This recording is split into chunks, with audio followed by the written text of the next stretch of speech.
Hello and welcome. I am Matt Roddy, and this is the Greater Prescott podcast, where we talk about, you guessed it, all things Greater Prescott. Today, I want to welcome Dr. Kim Harris with Prescott Medical Aesthetics. Aesthetics, oh, yeah. That you word. Okay, good. Kim, thank you so much for being on the show today. Yeah, thank you for coming in. This is awesome. I'm super excited. Yeah, Mickey up front was fantastic. She was great. So yeah.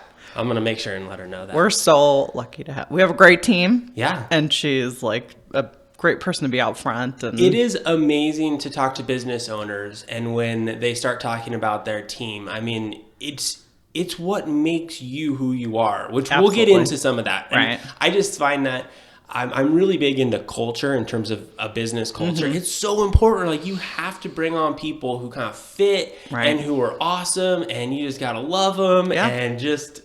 Yeah. It's a pretty big deal. That's more important to me than anything else in my business, is having a team that we all support each other. We're very positive, and our patients see that. Yeah. So it's... That's just it. They experience it. Right. It makes your job easier. It makes everyone's job better. So. Yeah. We all love coming to work. We're going to go on tangents, and that's what we do here, but that's the fun part. Right, yeah. So kick it off. Where were you born and raised? What did you do when you were a kid? And let's just start talking. All right. Sounds good. I was actually born and raised in Prescott, if you can believe it. No kidding. One of the few. Yeah. So I was born over at YRMC. Mm-hmm. So I grew up here. I lived here until I was 18, went away to college. But I went to Miller Valley School, which sadly is gone now. Yes. My parents have been here for a long time. What brought them here? So my dad's parents, actually, it's kind of an interesting story. They came in the 60s and they were in land development. And so they actually developed Government Canyon behind the Prescottonian and Hootenanny Holler. And so their business model was to buy these big tracts of land and split them up and make small cabins that were affordable for people to buy from Phoenix. Okay. And so that's kind of how that area got started. So my family's been in land and, building, development, all that since the 60s is when they really got here. Man. Yeah. I did a podcast with the Phippen Museum, and Ed, the executive director, was born and raised here. And he's in his... probably around 60. Yeah. So he's been here quite a while. Right. And his parents moved here for construction. Yeah. From Chicago. Yeah, well, you think about Prescott Valley 50 years ago was nothing. It's grown so much. And so there was a lot of opportunity for sure. Yeah. My dad did a lot of building in Diamond Valley. A lot of those houses out there were his and my uncle's. And so he grew up in the contractor father and in the blood. Yeah, so that's my other life, is actually real estate. We do rentals. Oh, nice. Yeah. Good. That brings some interesting really stories too. Real estate investing. Yeah. Absolutely. Yeah. I mean, especially right now. How can you not be? And I think for the next 30 years, it's a great investment. Yeah. What did you do when you were a kid when you were here? Because it's funny, since I've moved here, there's a lot of outdoor activities. Right. But it's different kind of when you're born and raised here, and it's just... it's just Watson Lake. Totally. Well, and that's the thing that I hear from a lot of my peers too that left and came back, was we all were like, we would never live here when we grow up. It's so boring here. There's nothing to do. Like, when you're a kid, you don't want to go out hiking. Every teenager says that. Right. Yeah. Especially as a teenager. Yeah. There was no mall. That's what I said about Tucson, where I was born and raised. Right. That was probably way more exciting. We did. What did we do? Oh, Skate Town was one of my favorite things to do, go and skate. Obviously we did a lot of outdoor stuff too. And, we traveled a lot. My dad was really good about taking us on summer trips. Where did you go that most people wouldn't think, or you didn't think that was going to be, I don't know, kind of a gem that you look back and go, I'm so glad we went there. Yeah, absolutely. So oddly enough, it's this national park in southern Colorado. It's called Mesa Verde, and that one just stands out so much to me because there were so many cliffs you could walk on. You could go in kind of the houses, the ruins and stuff like that, and it was very hands-on, which for kids is great, So we did a lot of traveling in the Southwest was our thing. We had a little trailer. Great area. Drive and, Grand Canyon, a lot of southern Arizona, Tucson. Okay. For sure the observatory there is really cool. Yes. Just beautiful. And then we would go down to Ajo. Good job to your mom and dad. Yeah, absolutely. Oh, man. Right. And so that's, we try to do that with our daughter too, is Yeah. just do a lot of trips and stuff because there's so much cool stuff to see in Arizona. And it's so diverse too. So it's wild. Right. I spent a little time in Chicago and New Jersey. And almost to a T, everyone there thought Arizona was just full of cactus. Right? Which, That's it. that's the stereotype, right? Yeah. But you get here and go, oh my goodness. Right. Yes, we have cactus. Yeah. But we have lots of other stuff. Yeah, we got 2 feet of snow a month ago. Like, people would not expect that. And actually, diversity is one of the words that people use the most to describe this area. Right. In terms of people and just topography. Yeah. Yeah. You can go to Flagstaff and go skiing, go to Phoenix and get desert. And so, yeah. Are your parents still up here? Yeah, my dad and my stepmom are. My mom passed away about a year ago. Okay. But that's actually why we ended up moving back mostly was because of family. Yeah. Like with kids, you just gotta, it's best to be around family. That's really good. So when you were 18 and you're like, okay, this place, I am done. blasting out of here. What'd you do? I went to NAU. Okay. Which was a great experience. Yeah. I actually, my undergrad was in education. So I was all growing up, I was just determined that I was going to be a teacher. And so I did my education degree, special ed and elementary education. And I taught for about 3 years and, it wasn't for me. I needed to find something else. But being at NAU, I think was amazing. I highly recommend it. It's a little smaller school, as compared to the other Just keep talking. schools. I'm just going to double check the camera. Okay, sounds good. Yeah, so the program is great. I like Flagstaff itself. Yeah, right. There's a lot of fun stuff to do there. All the hiking and I'm not a skier or a snowboarder, but I do. It was a great experience. I really liked NAU a lot. So then after that, I moved down to Phoenix and taught for a little while. Okay. Yeah, What part? I was in Glendale. I taught for Peoria Unified. I taught high school, and that was interesting because I wanted to be an elementary school teacher, but I ended up in a high school with behavioral disability kids, and so that was like, It's tough. I mean, these kids are like fighting in my physical fights. Oh, yeah. And I've worked a number of years behavioral health. Yeah. And ironically enough, the teen unit, this was down in Phoenix, was absolutely the most dangerous. Like they lack that inhibition. Absolutely, yeah. The brain development, and they've got the hormones going, and it was crazy and not what I thought. Yeah, I was going to be doing it all. Yeah. And I love the staff there. I was a swim coach, and so the extracurriculars were great. Yeah, the swim kids, awesome.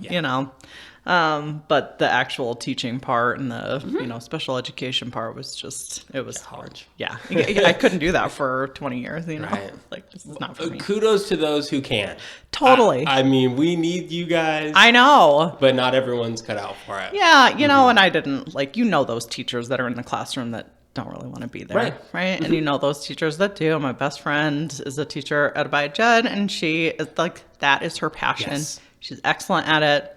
Yes. Kids love her, parents love her, and she should be a teacher. My mother-in-law, just amazing. Right? Yeah. Certain people, there's a job for everybody, and the jobs that you may not be able to do, other people are just really good fit for. So that wasn't me. So after 3 years, then what? Yeah. Then I decided to go into naturopathic medicine at that point, but because all my undergrad stuff was on in education, I hadn't taken any of the science classes, so I had to go back to school even before I went back and got my medical degree. So while I was doing that, I was kind of teaching online. I worked at the City of Phoenix Library for a while, which was a great job. Yeah. And then I was taking classes, and I got all my science, chemistry, biology, anatomy, all that, so that I could get ready to go back to school. Okay. And there's a naturopathic school in Phoenix, in Tempe.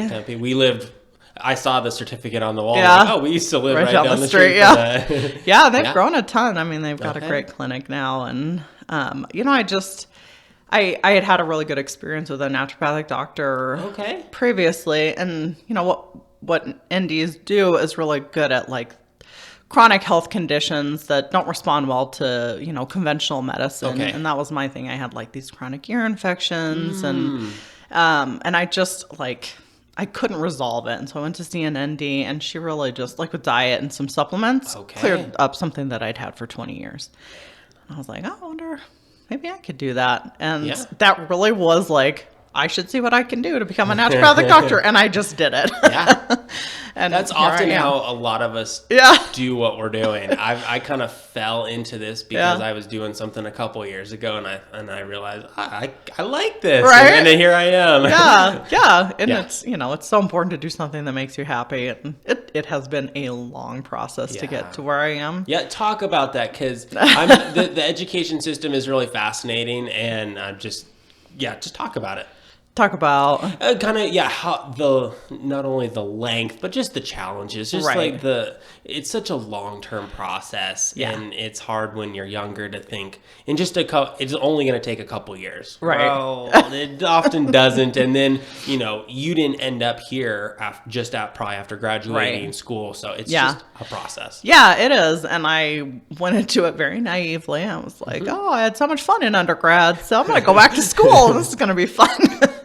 And it was not fun. I did have good relationships with people, but it was not fun at all. It was super stressful. I had just met my now husband right before I started school. Okay. And the whole first semester he's like, he's like, I thought you were going to break up with me. You were so shut down. I was like, I was just so stressed all the time. I was in graduate school. My wife could attest to that. Right. Like, who are you? A different person. Yeah. Yep. Absolutely. And it's that's how I deal with it. I'm glad I don't lash out at people, but I just completely shut down. I'm like, don't talk to me. Don't look at me. Yeah. And it was just, it was so much harder than I thought. So we were in class 12 hours a day sometimes, and it's 4 full years of education. So it's you said 4 full years, and that's postgraduate. So it's a lot of classroom hours. It's a lot of clinic hours, which is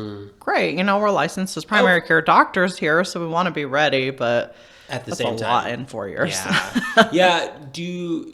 There's a little bit of a tangent. Do you think that people at the school could have prepared incoming kids better, or just kind of made it?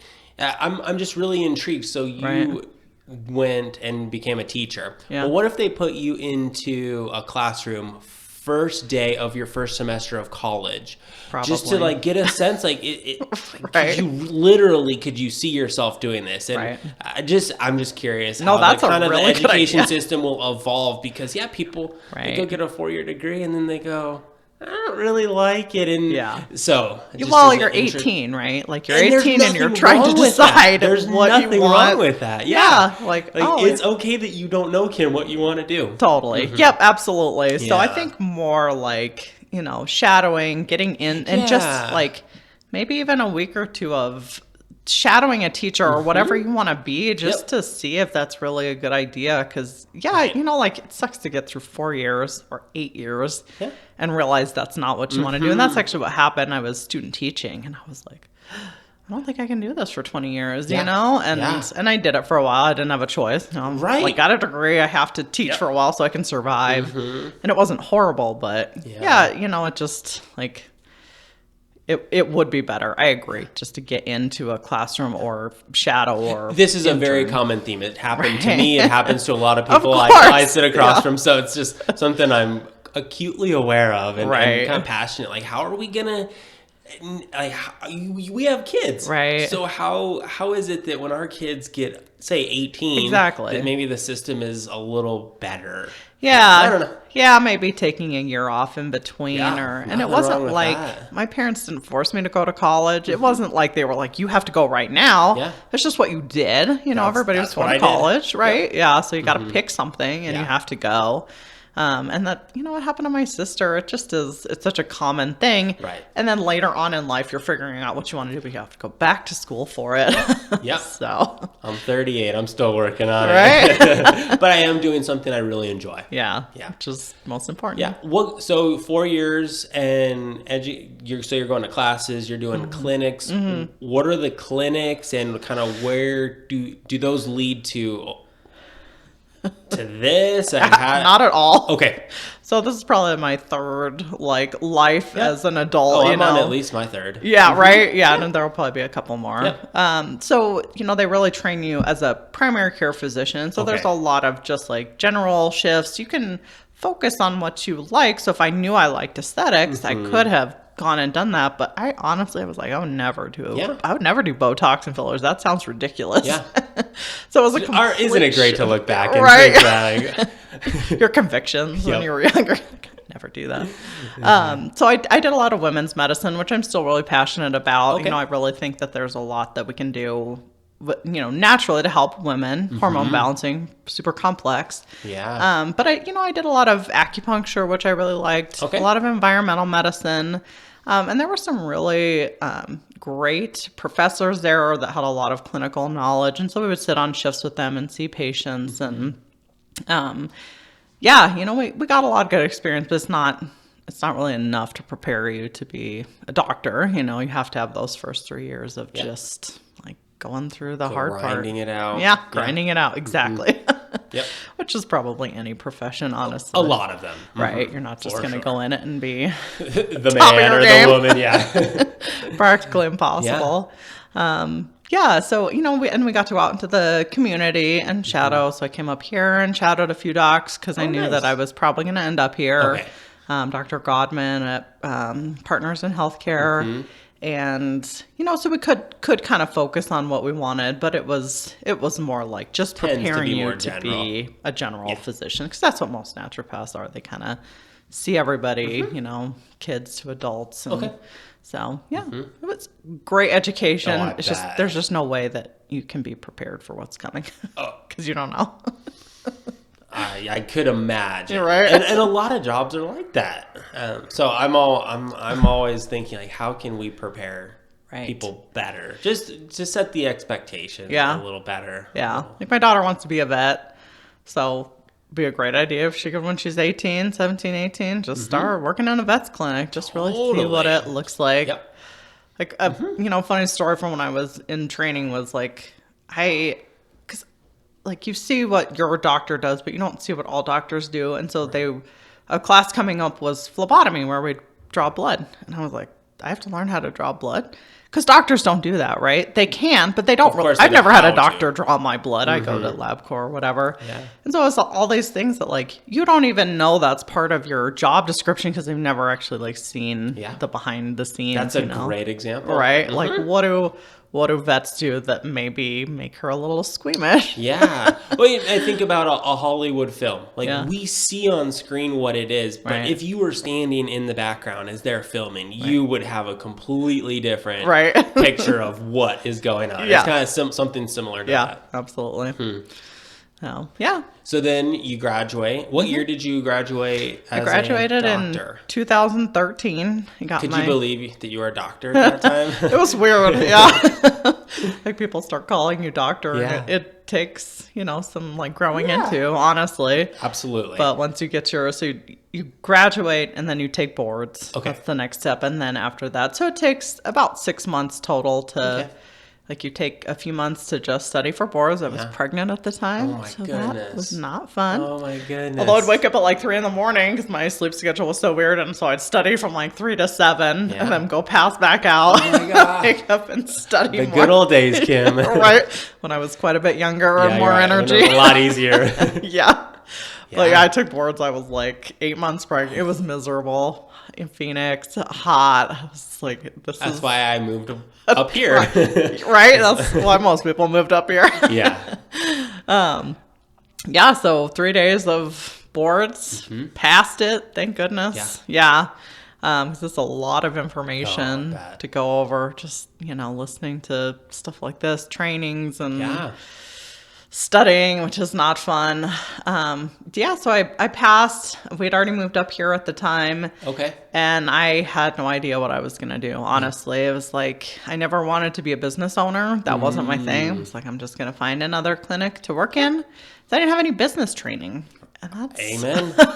Well, there's another great example of something that school could potentially add in, or at the very least make you aware that, hey, like we affiliate with said organization who teaches business, and it may be a good idea. You should. Yeah. So in 4 years of medical education, there was one probably 3 credit hour class on business. Okay. That was it. So you're expected to like go out, be successful, pay back your student loans with one 3-hour course on business. Yeah.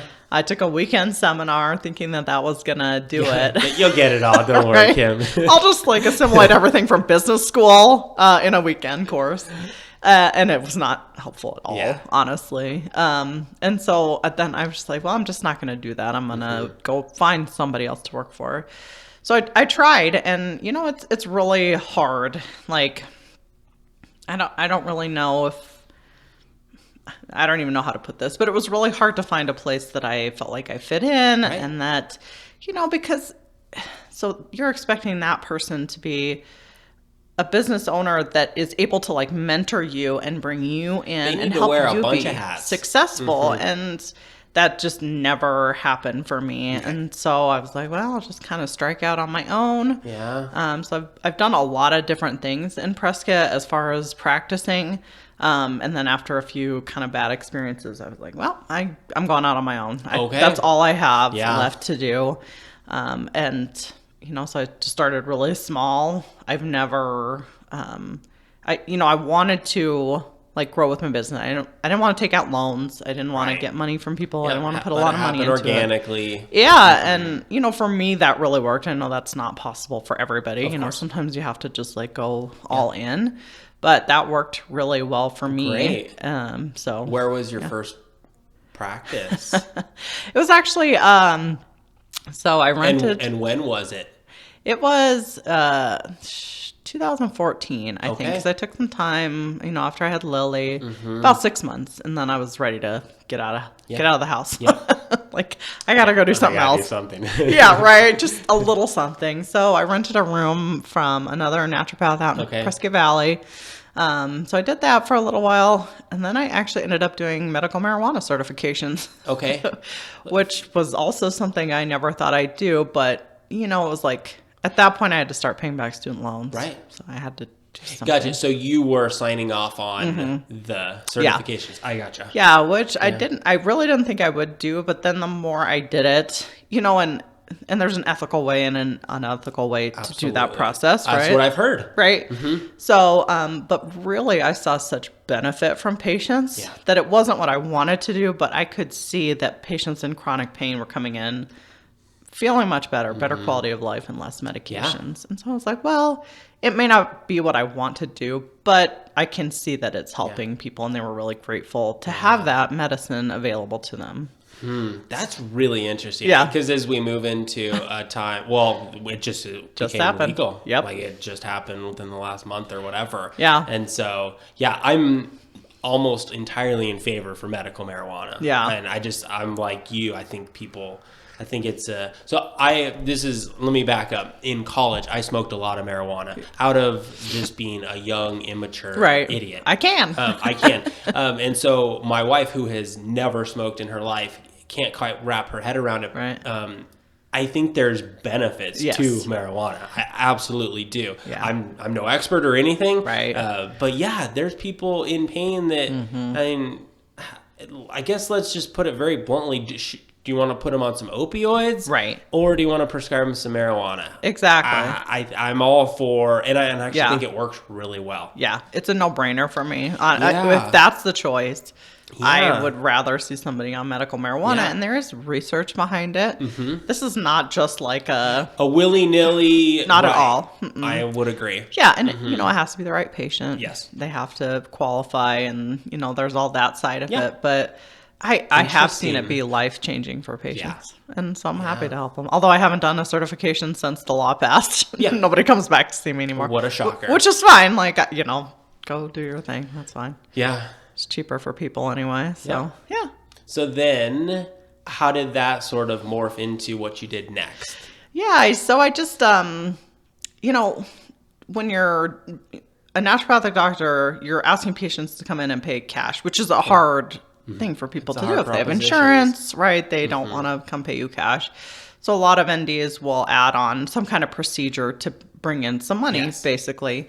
So I got trained on how to do Botox and Prp injections, which Prp is like platelet-rich plasma. So we draw your blood, spin it down, and then I use that either to microneedle back in the skin or inject. And I was like, this is super naturopathic. I love it. You know, it's just using your own body to, you know, rejuvenate and all that kind of stuff. So I got trained on that. And I wasn't still at that point, wasn't going to actually do it, except for my sister. She's like, you're doing Botox. You're doing it on me and my friends. We love it. Like, and so I kind of started doing it just on the side. I would go do parties at people's houses. So it was fun, but it was still very just on the side. And I was starting to do more primary care type stuff. And I realized it wasn't for me. We spend a lot of time with patients, which I think is fantastic.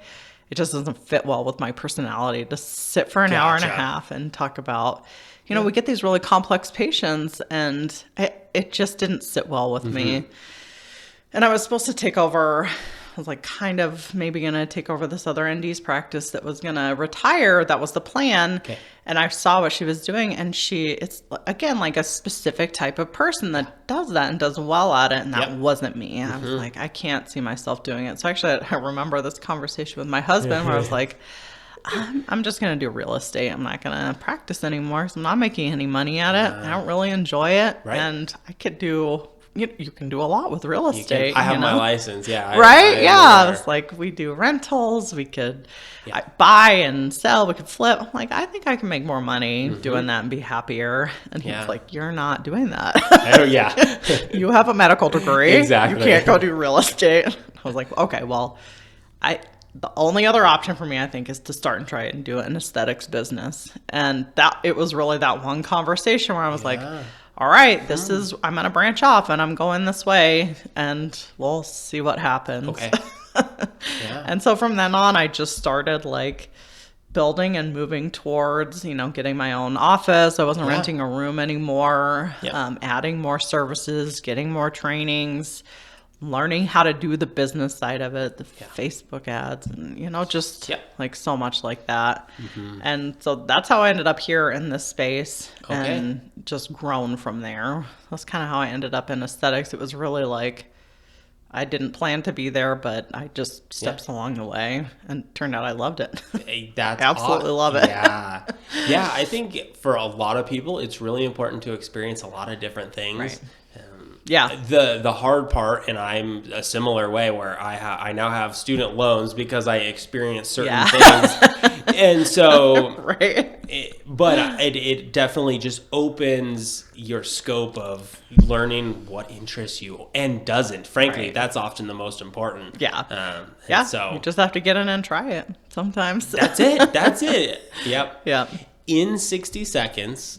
What year did you open this? And then just tell us kind of that short and sweet. What is your business?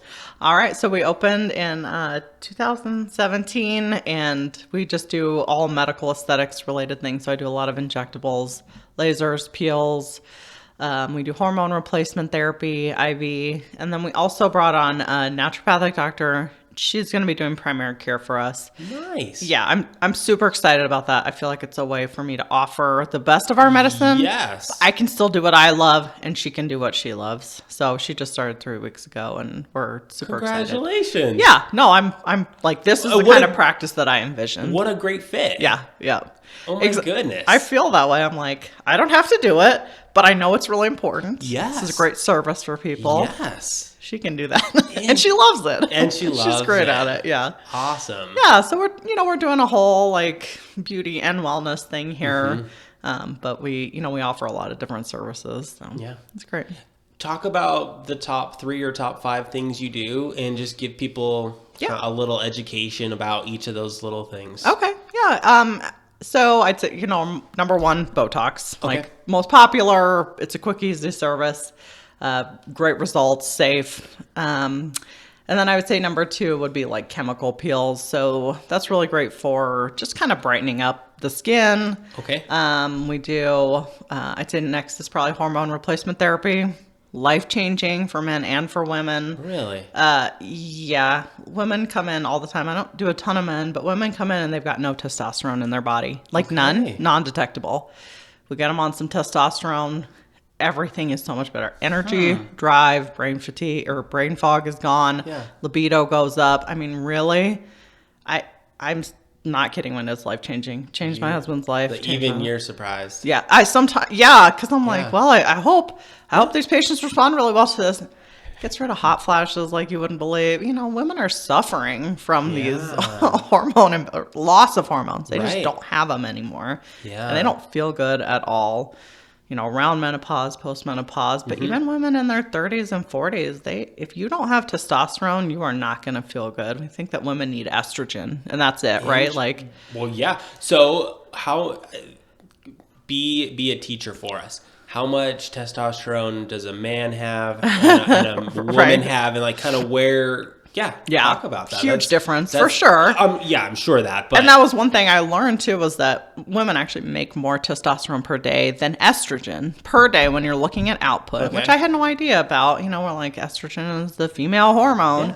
Yeah. So women, you know, we're looking at a range from around 150 to 250, which is pretty high. Men are going to be 700 to 1100. Okay.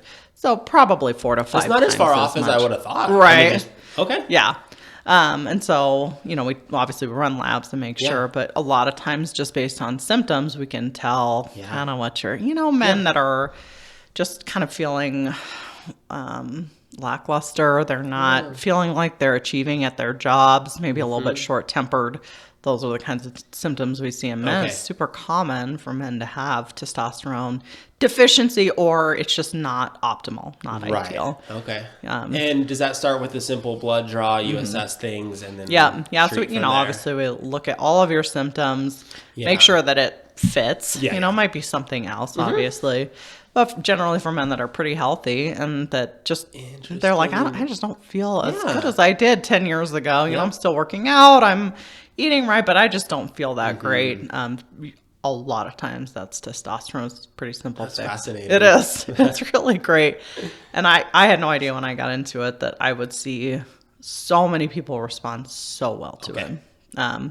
I use it and I feel so much better when I'm on it, on testosterone. Yeah, it's great. That sounds really strange, Dr. Kim. You know, just because I'm not educated, so I don't know. I honestly wasn't either. I learned a lot from the training that I went to, and I was like, yeah, women need testosterone, and we feel great on it. Yeah, you know, loss of libido is a huge issue for women in their like 30s, 40s, 50s. They don't match their partner, and it causes marital problems, right? Like, that's not fair to the men. It's not fair to the women that they don't want to.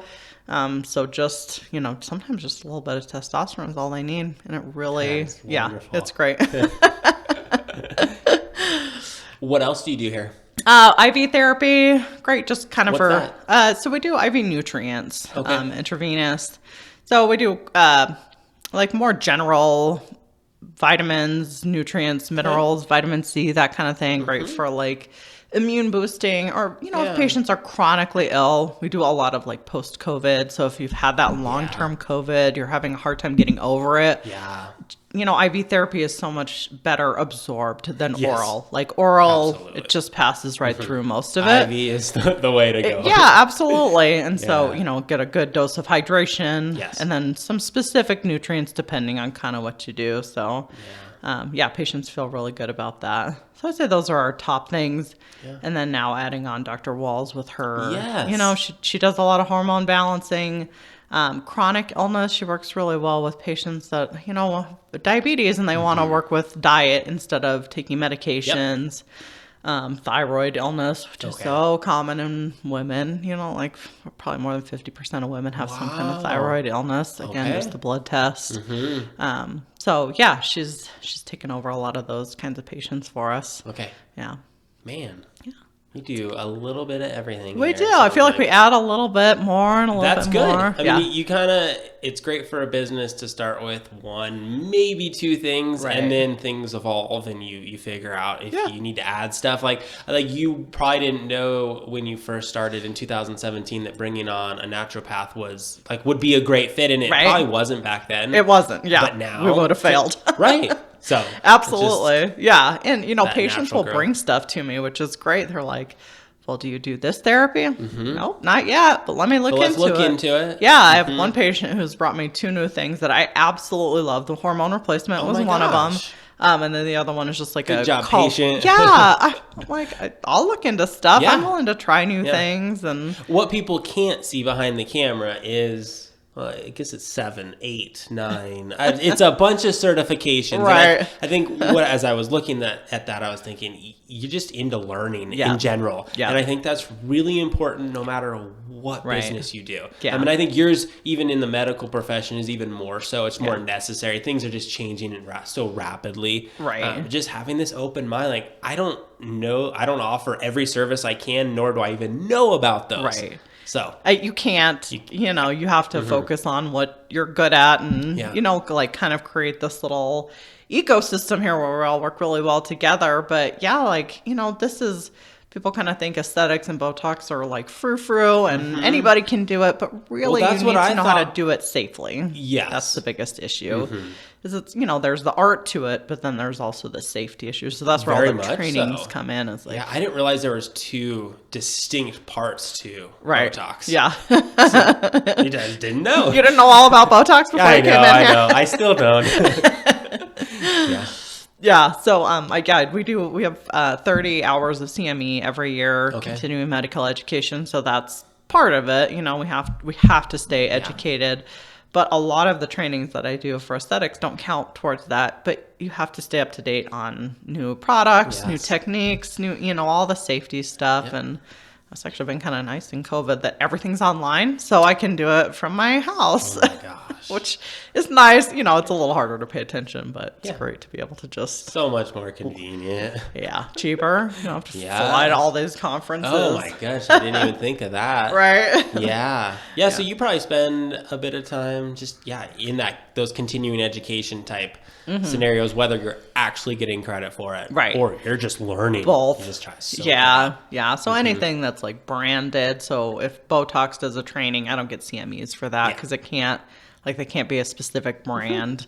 But if it's kind of a general safety course, then I can get. Yeah. So love learning all that stuff. When I came in the office this morning, Mickey told me that you guys had an event here. Talk about that, not just that event, but just events and just other things that you do in the office to give people a sense of what goes on here. Yeah, absolutely. So we started doing events a couple of years ago because patients love to come in and just in a relaxed environment, just kind of get to know Your us. office is very relaxing. Thank you. It's just very homey. People you. can't, they see a white wall with a sticker, but back there, it's just really homey. Yeah, we hired an interior decorator. She's a local girl, Whitney Windecker. She's been fantastic. So we tried to create this really homey, relaxing, but bright and feeling. And I think she did a great job with that. But so our goal is to have 4 events a year, but COVID, all that. Yeah. So we had one, we always do a patient appreciation party. Great. Just to, get good food and drinks and just kind of have fun. People. Exactly. Yeah. Because our patients are they're what make this practice. That's it. Wonderful patients. We love. It's what makes every business Right. is the customer. Exactly. Yeah. So we have events on specific topics. Last night, a rep came and sponsored it. And so it was on a specific procedure. But we also do, just general, we'll do Valentine's Day parties sometimes. And hopefully next year we'll get back to doing that more regularly. Or we do them outside, hopefully over in the spring we could do a little outdoor one in our parking lot. Yeah, it's just, it's fun. Patients really like it. Agreed. Yeah. Yeah, it allows them to interact with you, you with them, and it only helps. It really does. So part of the reason we have done all this is because I have business coaches, which was probably the best decision I made. Talk about that, because I think this is something I'm more interested in than actually like what you do here. Right. Just speak to that, because this is really important for business owners or someone who wants to be, and I'm still learning. So I can't even the difference between my business 2 years ago before I started with them and now is incredible. Not just in the monetary sense, because we've grown a ton, which is great. But also just the way that I function as a business owner, just small things like what? Well, okay, so one of the first things was pre-booking patients on the way out. That's how you keep consistent business, is making sure that they're coming back. And how do you get them to come back? And they're like, well, are you pre-booking patients? Because all of this stuff is, every 3 months, every 6 months, whatever. I'm like, no, they just call me when they're ready. I'm like, nope, you're not doing that anymore. Yep. You pre-book them, if they want to. Obviously, we're not pushing or anything, but just that small thing keeps my books fuller. So it's these little differences that it's a 0.5% here, 0.5% there. Right? Yeah. But also I'm much more organized. Yeah. So I felt like before I hired them that I was all over the place. I felt like I was doing more, I was getting less done, but it was taking more time. Of course. Because I was all over the place. It was feeling bad that I wasn't doing social media and I wasn't doing everything that I needed to be doing. I was working at night.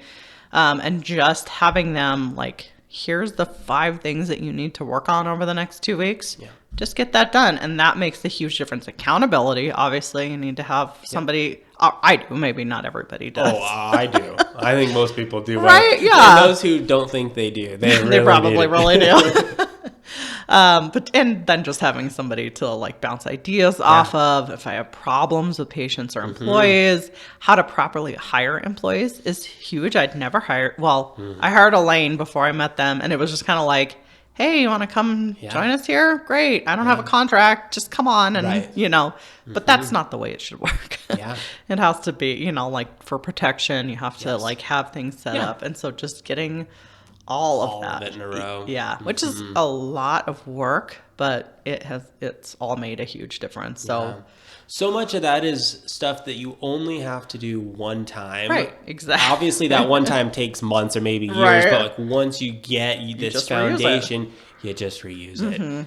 So yes. Yeah. So doing the hard work up front it's such a hard thing. You kind of want to skip those steps, but you now sit here and you can attest to. Yeah. It was worth it. It was 100%. It was a lot of work. It cost me money. Right. But frankly, at the end of the day, it costs you more time and more money. Right. Yeah. And they were like, you'll get to the same place. It'll just take you 10 years. We'll get you there in a year or two. Yep. You can get there, right? You can fumble through all the mistakes that business owners make.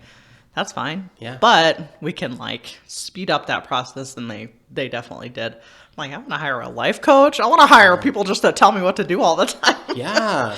So that's I've had a life coach. I don't right now. My schedule. I can't do it, but I've had one for well over a year. Yeah. And it was wonderful. Oh, I may need their name. Yeah, it just really helped clarify and simplify oftentimes and organize and we just oftentimes need sometimes it was just a sounding board for me just to talk. Right. And for me to realize, oh yeah, what I just said is what I need to do. Okay. I just needed, you just need someone. It's you can't treat yourself as a doctor because if I get a cold or something, I'm I don't know what to do. Yeah. Somebody else will tell me to do the exact things I would tell a patient to do. You just need somebody to tell you. You need the answer, but you just needed that nudge or whatever. Yeah. And it can't be your spouse. That makes me just so encouraged that you're learning and growing. Yeah. Yep. There you go. Yep. Man. It's been a fun ride, honestly. Like I was telling you before, I love my staff. They're fantastic. Yeah. Well, talk about them real quick. Who are they and what do they do? Oh, Mickey's front desk, you mentioned. She is awesome at customer service. Every patient that calls in gets great. You can just tell that she's smiling when she's on the phone. It's a huge difference. She's awesome at social media, which is the best combo for us as a small business. We need somebody that knows that and loves it. She does a great job. Elaine is our medical esthetician. She's over 20 years of experience in medical aesthetics, but she also brings a lot of merchandising knowledge and, product and how to just create everything that we have going on Yeah. here with all the skincare line and all that, which is really important too. Dr. Walls is the ND on staff, like I mentioned, and that's really our team right now. Okay. Small, We got 4. but we're growing. 4. Yeah. Great. Yep, just 4 of us right now. That's people have no idea. That's actually a lot of people. Like, Yeah. we always look at the big corporations and they've got thousands, but Yeah. most business owners are sole proprietors. Right? It's just them Yep. and no one else. And so anytime was you start just me. bringing on another person and another person, like it's almost an exponential. Yeah. The challenges and obviously the growth Right. can come with that too. Yeah, no, but it's been really great, and you know, what my goal here is to create a good team. So I know that people can feel that, you know, like just having the right people on staff and the right supports for everybody has been huge. So Okay. yeah, Thanks for sharing all about your business. yeah, you're welcome. I feel like I talked a ton. That's always your job. Just talk. I just try to draw it out. Yeah, no, you do a really good job. This is fun. What is it about Greater Prescott that had you move back here and keeps you here? Yeah. Well, I say number one was family. Like that's my biggest thing is just being close to my family. But I also just absolutely love the opportunity for outdoor stuff here. Yeah. All the hikes, the gorgeous lakes. Like See, now you see it. I When do. you were younger, you I did do. it. Yep. And I seriously never. I was like, you know, being dragged on hikes with Yeah, my right. dad. Which my daughter's probably experiencing now. I'm like, we're going on a hike, whether you like it or not. So yeah, just that, you know, I like the small town feel, even though it's not as small town as it was before. Right. It's growing a lot, but I still like the courthouse feel where it's just Yeah. this kind of quaint little area. I love Yeah. walking around down there. And Yep. so, yeah, I honestly can't see myself ever leaving. Yeah. We'll be here for a long time. Yep, I'm similar. Yeah. Man, Yeah. The weather.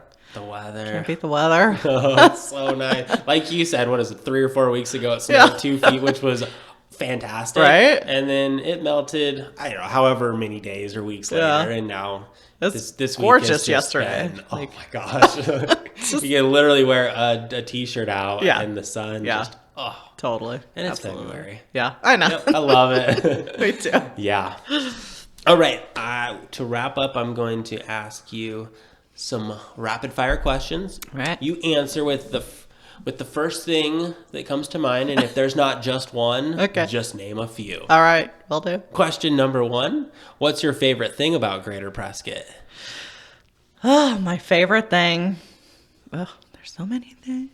I would have to say, I'd say the restaurant scene. Honestly, love it. That leads to question number 2: what's your favorite restaurant in Greater Prescott? I think Biga is my favorite one. We absolutely love it there. Biga and Park Plaza. We spend a lot of time there. Yeah. Oh my gosh. And John and Cassie over at Biga are Yeah. awesome people, and the Yep. food is off the charts. It's a crazy, like, small Yeah. neighborhood restaurant that's just fantastic. Yeah, I love it there. I love it. What's the number one thing on your Greater Prescott bucket list? Ooh, hike Granite Mountain. Okay. Never hiked to the top. I've hiked up some. You know, I love hiking Thumb Butte, but I have never hiked Granite, which may kill me, but I gotta do it sometime. The last person I had on the pod, his name was Adam, and that was actually something that he shared that he was so grateful that he did. Yeah. And he's like, the views were just, I can imagine. because you can see all around, Yeah. like a 360. Right. Yeah. And so you see another part of this, literally the state that you Right. never see Yeah. behind Granite Mountain. Gorgeous. Yeah. Yeah. All right, I'm challenging you. All right. I want to do it too. Gotta put it on my list. It's on your bucket list. I gotta put it on my calendar. What is your favorite all-time skincare product that you have here? Oh, that's a great one. The tinted sunscreen. It's 50 SPF, so you know you need protection from the sun. That's going to protect your investment, prevent future damage. Yep. So just putting on sunscreen every day, and so a little bit of tint just smooths out the skin. Looks great. Gotcha. Yeah. And when you say tint, it's got a tad bit of color? It does, yeah. Okay. So we have just a clear one for Yeah. men or, you know, patients who don't like or who are exercising and don't want makeup on. But it's just a nice little bit of color to kind of smooth things out. So All right. that's the favorite around here. What are 3 words to describe living in Greater Prescott? I would say, you know, obviously like beautiful weather, the surrounding areas, quaint, and homey. Okay. Yeah. If you weren't running Prescott Medical Aesthetics, then what type of work would you be doing? I'm not independently wealthy in this question, and I can just go travel. Honestly, I think I would probably just be doing real estate, rental properties. Mm-hmm. So it's a nice, like, moderately passive form of income. Right. So I could, spend more time with Lily. It's, sometimes it's more involved than others, but, most of the time it's pretty hands off. So Totally. I would do that and just hang out with my kid more. Yeah. Yeah. Last question. What's your favorite summer activity in Greater Prescott? Yeah, we're coming up on summer, huh? We are. Honestly, just hiking. I like doing kayaking and stuff like that, but hiking Thumb Butte is my favorite hike ever. Okay. The Peavine Trail are just great, like good family trail for sure. I can't really haul my 7-year-old up Thumb Butte. Not as easy. No, she'll just sit down and stop. So On that note, my 8-year-old son, he's my oldest, he's been itching all winter. Dad, take me to climb Thumb Butte. Really? Well, so it was like a year and a half ago I took him and my 6-year-old at the time, and we literally made it 5 minutes out of the parking lot and they were tired. That was it. I think that's what would happen to us. Yeah. So, she wants to do it, but I'm like, I can't piggyback you up Thumb Butte. Yeah. I can barely get myself up it. So I'm setting the expectations in my own mind that we're probably not going to make it. No. But he'll still love it. Absolutely. Yeah. Go up the You're easier right. Just side. being outside. Yeah. It's well, amazing. And on the other side of Thumb Butte Road, there's more trails. Have you explored? So you can go up Thumb Butte, but on the other side, there's easier trails that are really nice through the forest. So if you just kind of go from the parking lot away from Thumb Butte. Oh, gotcha. There's a good set of trails back there. Yeah. You're not going up a mountain. A little more kid-friendly for sure. Yeah. So beautiful. I think there's actually a waterfall back there too somewhere. I have to look it up. The snow, maybe. I'm sure, in the spring. Yeah. Nice. To wrap it up, look at the camera, give people your contact information, and maybe just if they're kind of teetering on being interested in coming by, just kind of give them some encouragement. And okay, absolutely. Let them know. Yeah, so we're located at 172 East Merritt Street, which is right behind the DAV thrift store, kind of a funky little area back here. 928-277-7414 is our phone number, and PrescottBotox.com is our website. And we always encourage patients, if you haven't been in to see us, we realize it can be scary for people. So if you're a little bit hesitant, just come by for a free consultation. We'll sit with you, chat with you, talk about what we offer and what we think is best for you. There's no commitment. We'll just, see if we're a good fit. Yeah. That's it. Yeah, so many people just have questions and they're a little just nervous for obvious reasons, and it doesn't matter what kind of business. Right. They're just not sure. They kind of want it, but they don't really know. Don't want to commit. I always encourage the people listening, just call the office and ask questions and potentially sign up for a free consult. Just come in and see the office and see if you're comfortable here. Because, I'm injecting your face a lot of times. You want to be comfortable with me. Yep. And as you'll see, most likely, you'll just love the office. Right. Yeah. We're pretty laid back. We're very, I don't know. We just. Yeah. That's why I like the podcast.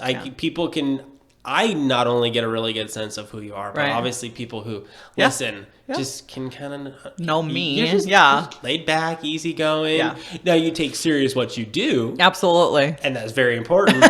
Right. But they're just going to be in a very relaxing environment. And I'm good at calming down nervous patients. People come in nervous. So. I would probably be too. Right. Especially the first time or two. What is going to happen to me today? Yeah. So, Is there anything that I didn't cover that you want to say? No, we covered a lot today. We did. That was fantastic. That's the goal. I would say we do have, we have a lot of information on our website. We have a YouTube channel. So if you're interested in specific procedures, you can see how they're done. We do like Q&A sessions with patients. Yeah. If you're interested in a peel and you just want to learn a little bit more, that's a really great way to just kind of see, what it looks like and how it's done. So we're trying to do a lot more of that just so patients can see what happens here. Good. Yeah. I will put up all that information, including the YouTube link. So awesome. Yeah, go. Like, I think education is just huge, so important because people just don't know. Right. And so if they just have a sense of what's going to happen, or even just so small as if they have a sense of what the front room that they walk into looks like, they just more familiar. Yep. And the more familiar, the more likely they are to walk in. Yeah. and take the next steps. Yeah, absolutely. Good. Keep doing all those things. Yeah. It's huge. Like, if someone were to ask, because I'm really into marketing, Yeah. if someone were to ask me, like, what should I do for my business? It's really simple. Create a website with lots of information so that the people who are interested can find that info and figure out if it's for them or not. Yeah. Yep. And let your website be that website. Exactly. Because you're most likely then the one they're going to call. And frankly, they're going to get to know you. Right. So they're going to walk in and it changes everything. Yeah. We've actually been working with an SEO company for about 2 years now too. So a lot of that comes from them. Good. And that's been huge. Yeah. Huge. We have a ton of business off of just Google searches right now. That's it. Yeah. The organic Google search. That's where it's at. Literally, that's the best. Yep, it is. Yeah. Yeah. So. Well, thank you for your time. Yes. Thank you so much for coming. I appreciate it. Yeah. I will put up all your info. Yeah. Yeah, it's fun. It is fun. Yeah. Did you forget a camera was going? Totally. Yeah. Totally. It was just like that's what everyone says too. Yeah. Even those who were so scared about it. So let's close it out with a nice big smile. All right. Thank you so much for your time, everyone.